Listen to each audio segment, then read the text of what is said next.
Mas a estrutura textual, ela divide então o planejamento de enredo em 3 etapas, que a gente aprende lá nas redações escolares: introdução, desenvolvimento e conclusão.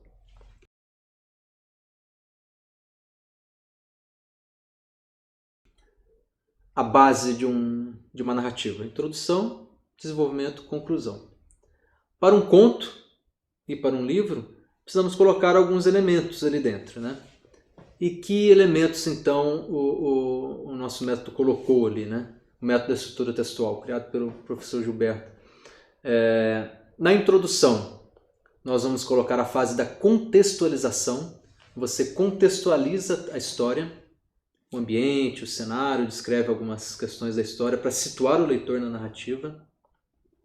Um desenvolvimento prévio, dentro da introdução ainda, desenvolvimento da narrativa depois da contextualização. E uma apresentação ao tema. O que seria essa fase da apresentação ao tema? São fases distintas da escrita, tá? Do planejamento da escrita. A apresentação ao tema é aquilo que antecede o conflito, a pimentinha da sua história. O conflito que você vai colocar, ele é apresentado nessa apresentação ao tema. O leitor, então, é apresentado para aquele item, olha, algum problema para ser resolvido. Seja emocional, seja na vida do personagem, seja algum vilão que precisa ser conquistado, algum problema externo. Pode ser um conflito de várias naturezas possíveis. Esse conflito é um elemento chave ali que vai ser trabalhado. E aí nós entramos no desenvolvimento, o coração aqui da história, que é o desenvolvimento. Que aí você apresenta exatamente o conflito. O conflito está bem descrito.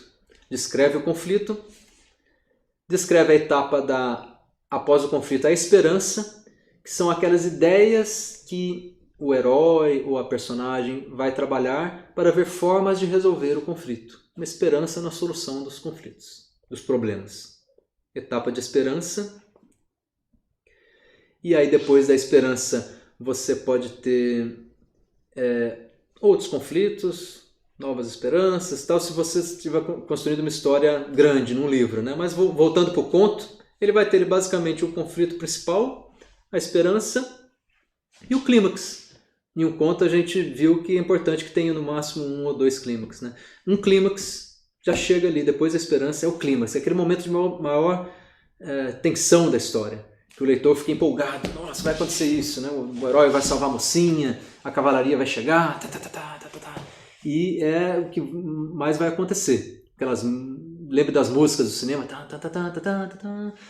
E o clímax é o mais importante, né? Mais o coraçãozão da história ali. E aí depois do clímax é um item que a gente chama aqui de reviravolta do enredo.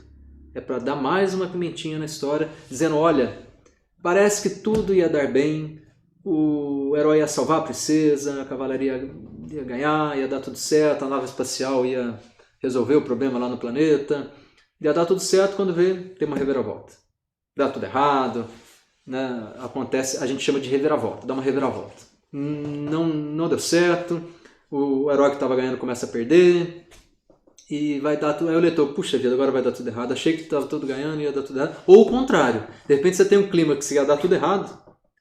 Nossa, meu herói está a ponto de morrer. Está lá, pregado lá do lado do rio cheio de crocodilos, e ele está a ponto de cair no rio e vai morrer e tal, pá.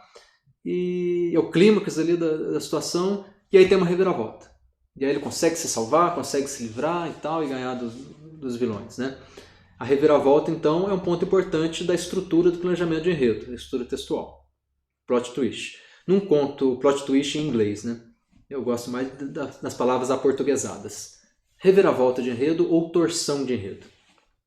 E aí num conto tenha poucas torções de enredo, ou no máximo uma, né? Num livro vão ter várias, né? E aí depois disso, desse desenvolvimento da história, já chegamos na conclusão. A conclusão então seria aquela etapa da conclusão do desfecho da história, a finalização da história. Como você conclui? Tá, chegou, ou vai dar tudo certo ou vai dar tudo errado, e como você conclui? Qual o fechamento dessa história? Dentro da linha do Queiroga, ele diz que as 3 linhas iniciais são tão importantes quanto as 3 linhas finais. Tem importante como você vai concluir. E você pode concluir com um desfecho normal ou com uma calmaria com uma calmaria, que eu diria assim, a história feliz, deu tudo certo, um desfecho de calmaria, ou um futuro. O futuro é bem interessante como item para a gente pensar ou colocar nas histórias, que ele diz aquele gostinho do quero mais. Opa, tá, e o rei venceu a batalha, conseguiu tal, pá, mas a espada dele foi parar na mão de outro cidadão, tal, pá, pá. E assim, o que vai acontecer com a espada que era do rei, que ficou na mão do outro cidadão? A história concluiu, o rei conseguiu reorganizar o reino todo lá, vencer as batalhas, mas a espada, uma das espadas dele foi parar na mão de outro cidadão. Da ideia de que vai ter um novo evento futuro, uma nova história futura. É o to be continued. Continua. E a história continua. Fica aquele gostinho de quero mais. Nos finaizinhos das novelas brasileiras é aquilo, né? As cenas do próximo capítulo. Então você pode ter um futurinho colocando uma ideia. Não precisa deixar aquela ideia, a ideia do futuro muito clara. Deixa ela meio subentendida, meio elíptica ali. Senão a história não fecha também, o seu conto não fecha. O seu conto tem que fechar. Então dá aquele futuro, mas fecha ele também. Tá? Não fica como cenas do próximo capítulo, não. A estrutura textual é muito importante, tenha ela como um guia que vai te ajudar na construção das histórias. E a partir dela você pode pegar as suas personagens e desenhar as linhas principais das cenas, dos capítulos ali dentro dessa estrutura textual.